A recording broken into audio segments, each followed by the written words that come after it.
Waka waka waka.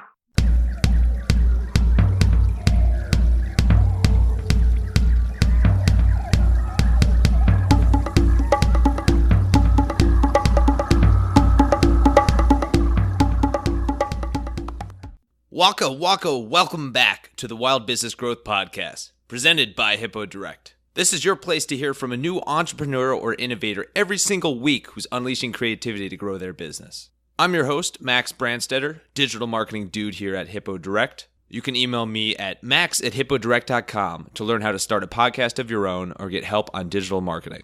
This is episode 22, and today's guest is Drew Davis.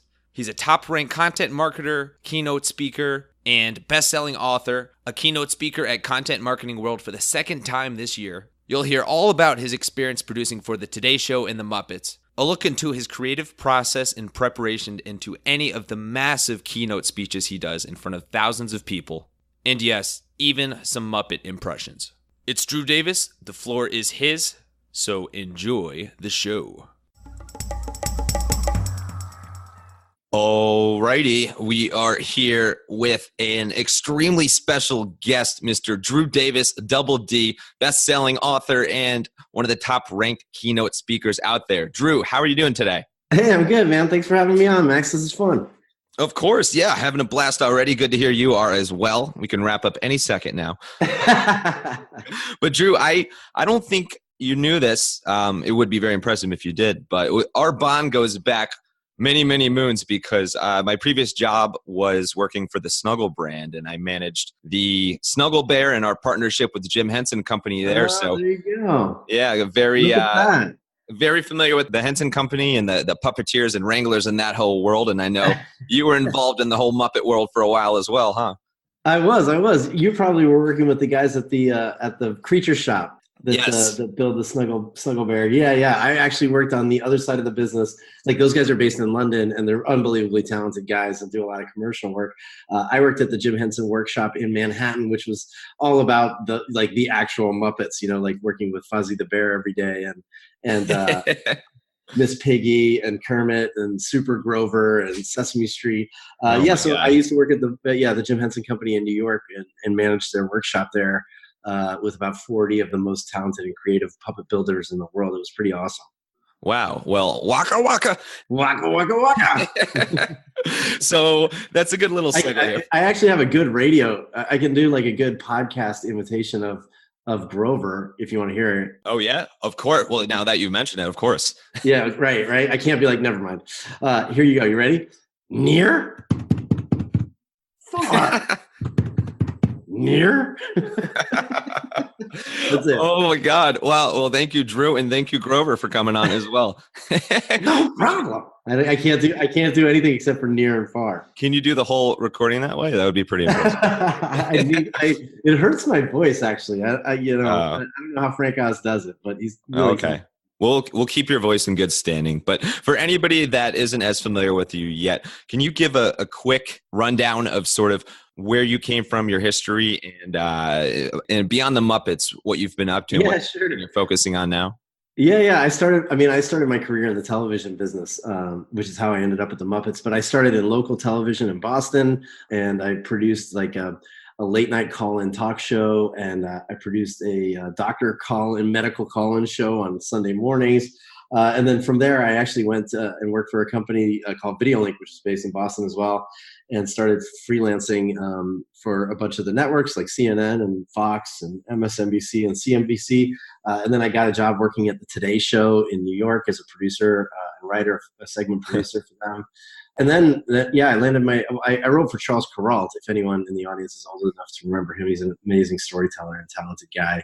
And then I got my dream job actually working at the Jim Henson Company, worked for the Muppets for a couple of years, learned a ton about marketing actually from the Muppets. And then this is in the first dot-com boom in like the late 1990s. Everybody was leaving television to make big money marketing startups.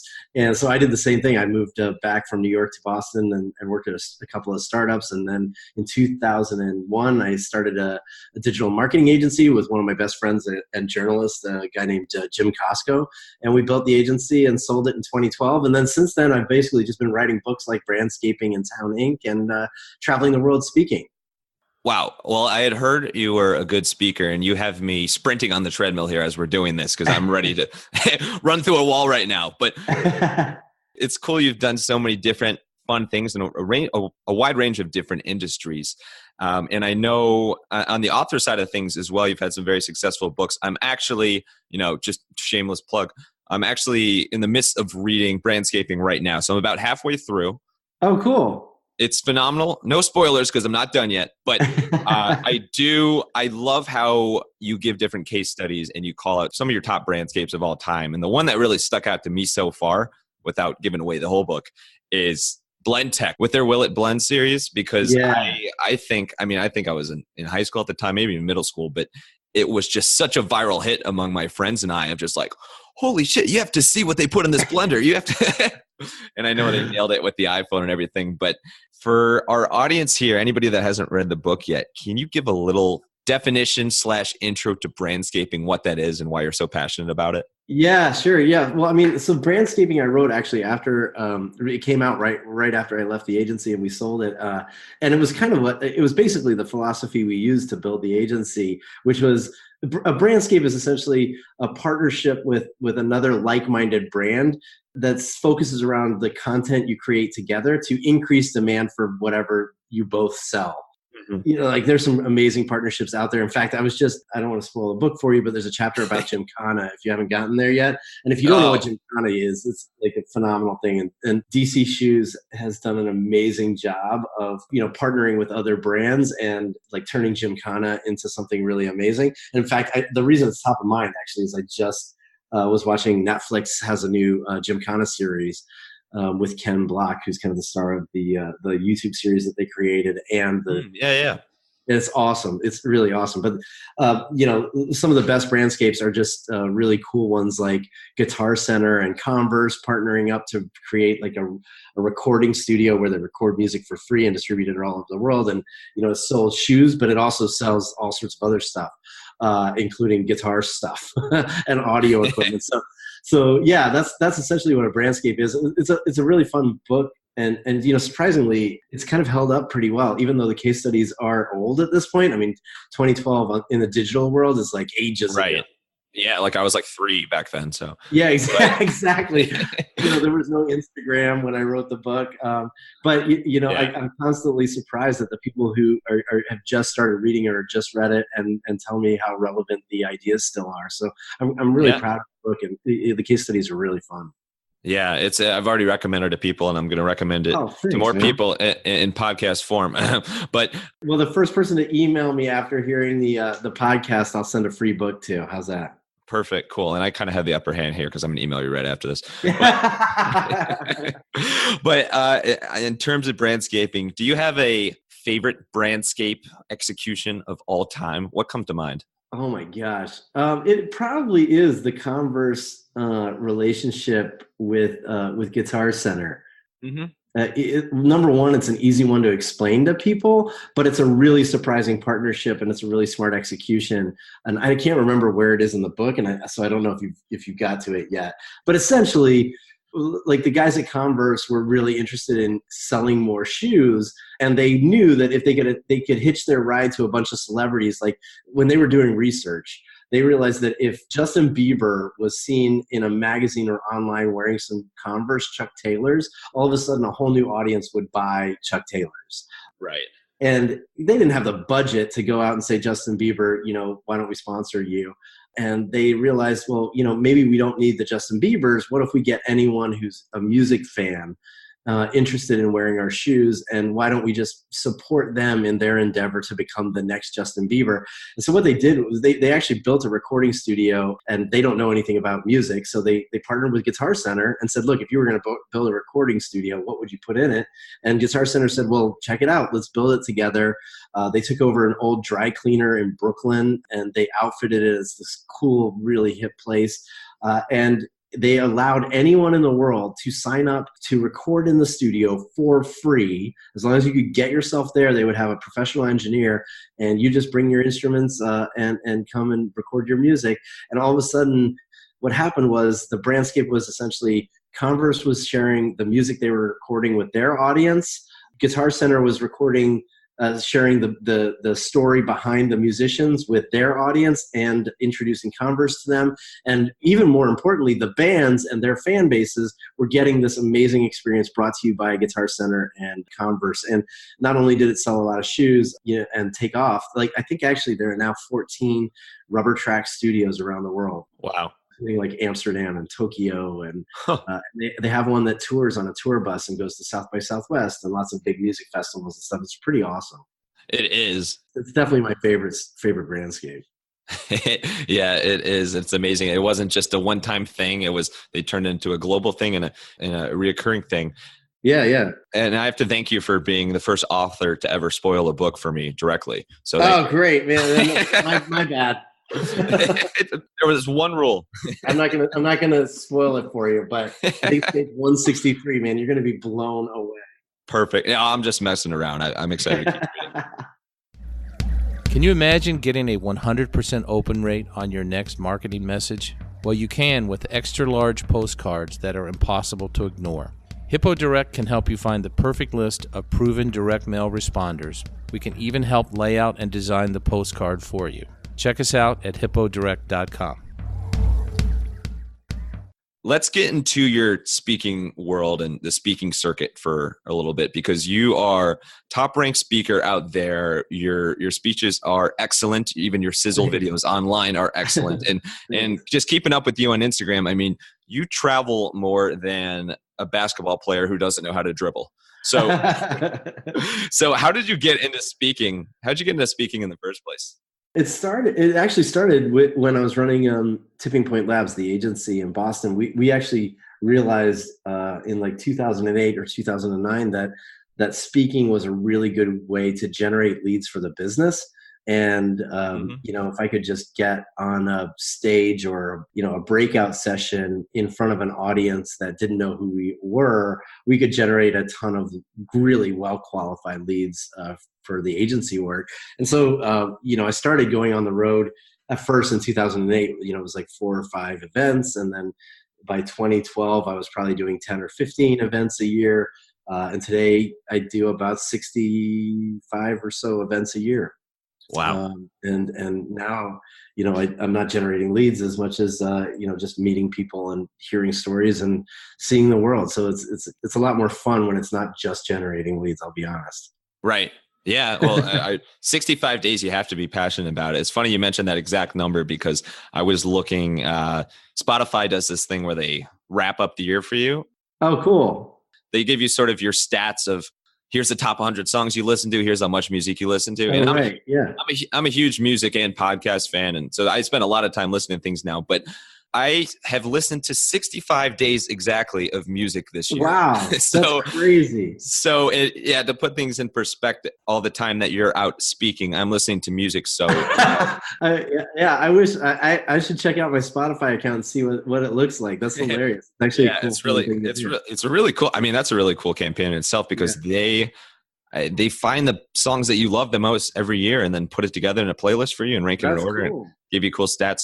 So shout out Spotify. But one of the big topics that we cover on this podcast is creativity, and where that creativity comes from, how people execute it in today's digital world and beyond. And speaking, I think, is a fun thing, because I know you're very passionate about making people rethink marketing and rethink business, and you like to be innovative with your speeches.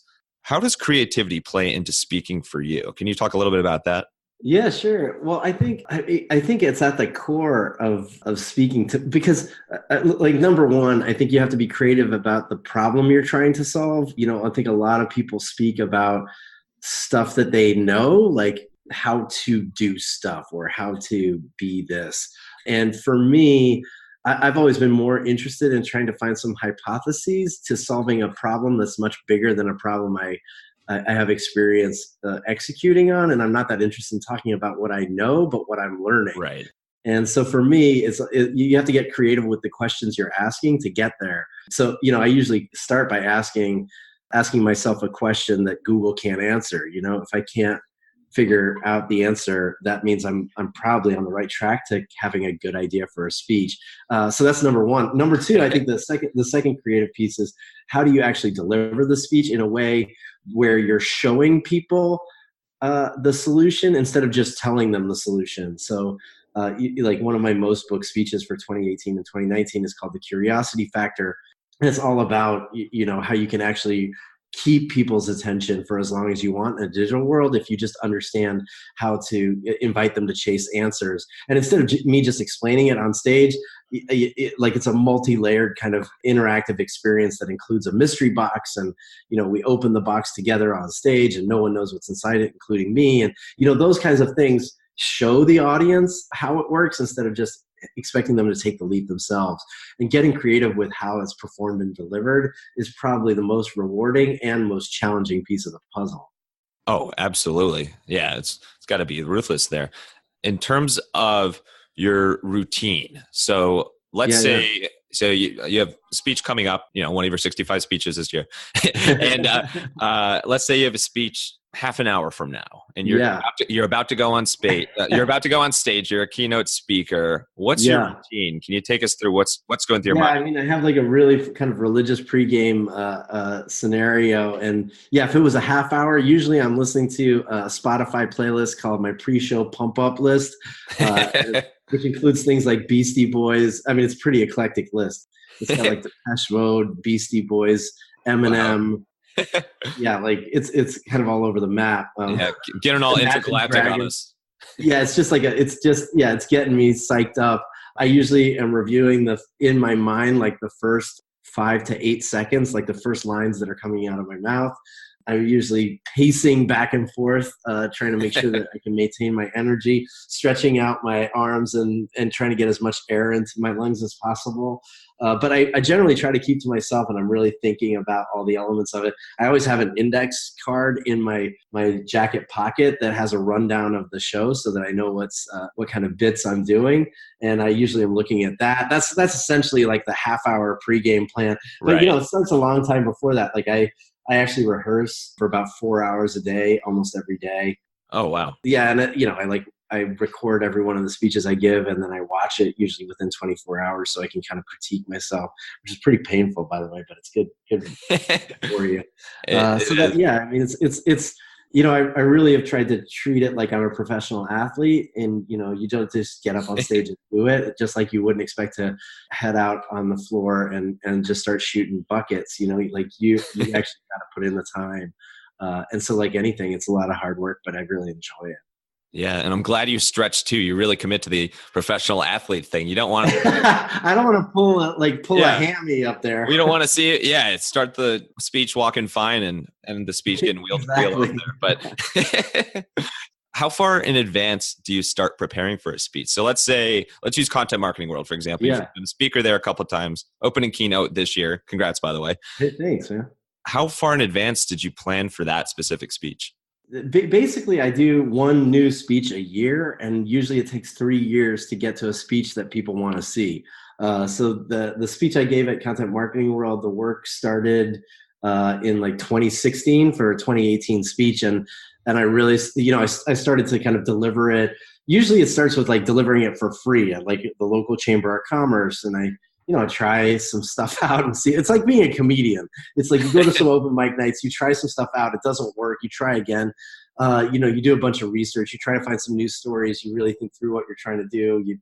So really that speech was a ramp up for like 2 years. And then, really intense kind of work around it started last February, and I was like really kind of gunning towards making it the best speech I'd ever delivered. And I don't know that I got there. There's definitely room for improvement, but I was very proud of what it became and the effort that went into it and where it went. So and to be honest, I've actually tried speeches in the past that have been dismal failures. Spent a year working on it thinking, well, it's going to get there eventually, and it just never does. So sometimes the idea is bad, sometimes the execution's poor, sometimes it's a little bit of both. But yeah, it's a long road. Yeah, well, you're proving you're the ultimate Renaissance man, because in addition to your bio that everyone can see, now you can add professional athlete and comedian. Yeah, right. Very, very well-rounded. I can do like 25,000 steps in a speech, so like I feel like I do get my exercise. Oh, definitely. Yeah. I'm probably at about 3 or 4 steps right now through this interview. Last thing on creativity, what things do you do to stay creative outside of your speaking and business world? Like any hobbies or things you do in your free time? I read a lot, but I tend to read business books, which maybe doesn't sound that creative, but I don't know, it kind of stretches my thinking, I think. I'm a Yeah. boater. I don't think it helps me. Here's the thing. I think one of the things that affects my creativity a lot is actually the travel, and I do a ton of travel. But being outside of my normal environment and kind of challenged to think differently and experience different cultures or things or places or even food and people, I think is a great kind of spark for a creative engine. Oh, yeah. Certainly walking to events that I don't expect to learn anything. Like, for example, I was at an event I was speaking for a company that sells appliances and like furniture.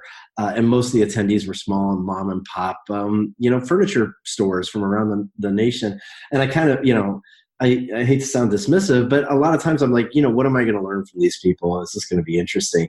And it never fails that some of the most interesting things I learn are at those events where I expect to learn nothing. Yeah. And so being aware and open to learning at every moment, I think has been a really eye-opening and creative inducing kind of experience for me. Yeah. You just never know what's going to happen. Yeah, exactly. I think, some of the weird things I've done, I've always had a soft spot for music parodies. So, I actually have shot like music parody videos.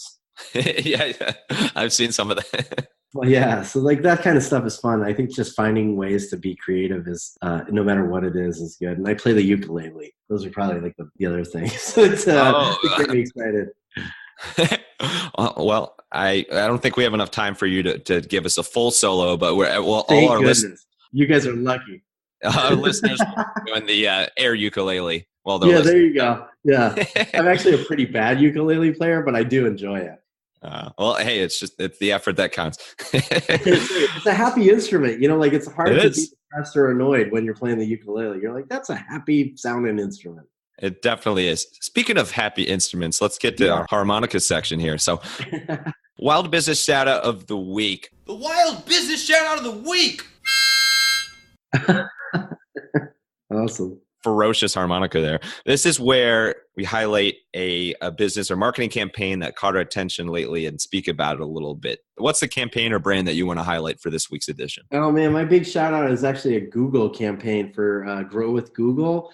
I don't know if you've seen them, but what was really interesting to me is I was watching, I think I was in a hotel room and I was watching Good Morning America. It was just inside Good Morning America, there was a Grow with Google story. So it was kind of underwritten by Google. And it was like a 2.5 or 3 minute segment about a company I'm very familiar with called the Missouri Star Quilt Company, and a woman named Jenny Doan, and how she had transformed her business, but also kind of revitalized the community she lives in by building an online business all around quilting. And she has a series of YouTube videos. She does a YouTube quick quilting tutorial every single Thursday. And they kind of highlighted and showcased her story as a way to inspire others to get involved in growing with Google. There were 3 things that were really interesting about it. One, it was really well integrated into the Good Morning America show. It kind of felt like a piece of the show, even though it was a sponsorship or an underwritten piece.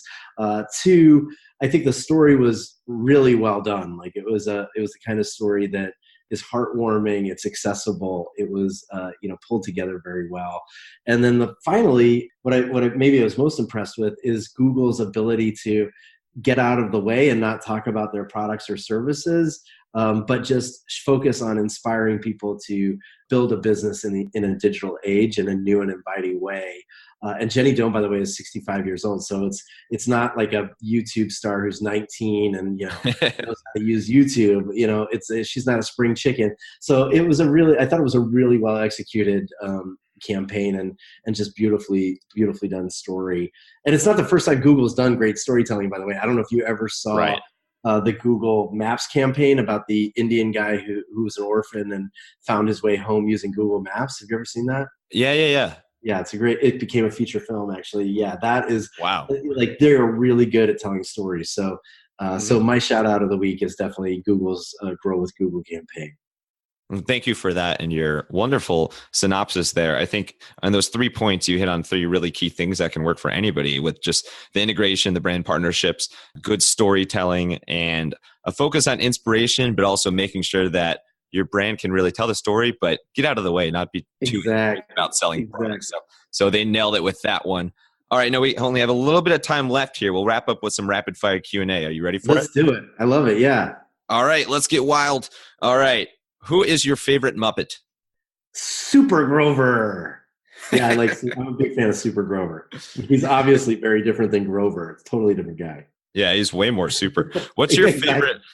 What's your favorite place you've ever traveled to? The most surprising was actually Tallinn in Estonia. It's amazing. If you don't know where it is, look it up and check it out. It's so cool. Perfect. Adding Estonia to the list. Done. Favorite movie of all time? Favorite movie? It's probably Fletch. One of my favorite all-time favorite movies. Fletching on them. Fletching and flexing them on them. How about favorite TV show, whether it be original TV or Netflix?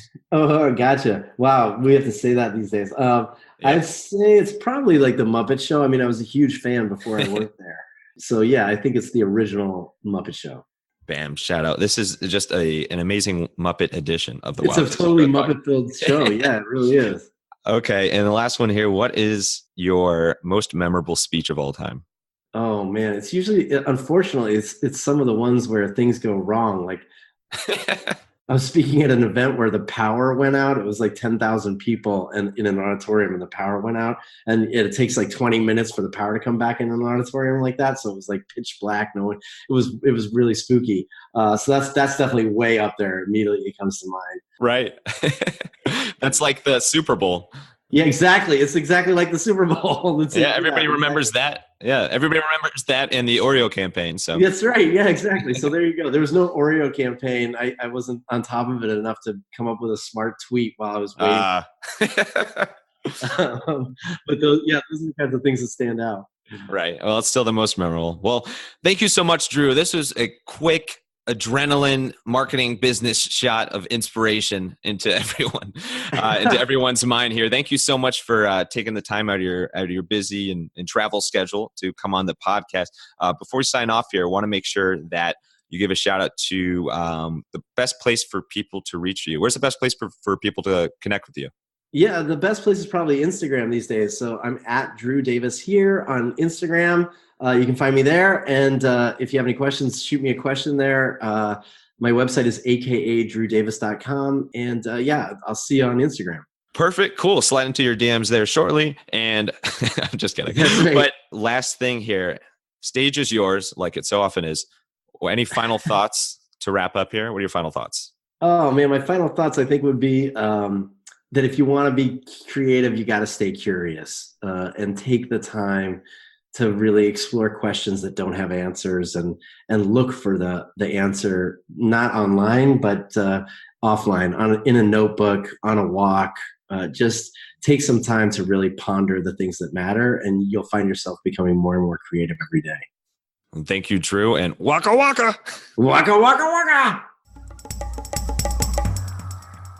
Well, my voice hurts after a cumulative half second of doing a Muppet impression, so kudos to Drew. Huge kudos to Drew for coming on and taking time out of his world travel and probably soon interstellar travel schedule. Thank you so much, Wild Business Growth Nation, for tuning in. You heard Drew. You can email him at adavis@monumentalshift.com. First person to email him about this podcast gets a free copy of his book, Brandscaping. It's a really good one. Leave us a 5-star review on Apple Podcasts. Make sure to tell your friends and family to subscribe as well. Connect with us on all your social media platforms at the handle Hippo Direct. You can connect with me personally at Max Brandstetter on Instagram and Twitter. Maybe I'll even throw you a little retweet. And if you love creative marketing as much as Drew loves brandscaping, sign up for the Hippo Digest. It's your weekly recap of creative marketing. You can sign up at hippodirect.com/newsletter. That's all for this week. Stay tuned next week for another super duper episode of the Wild Business Growth Podcast. Until next time, let your business run wild. Bring on the bongos!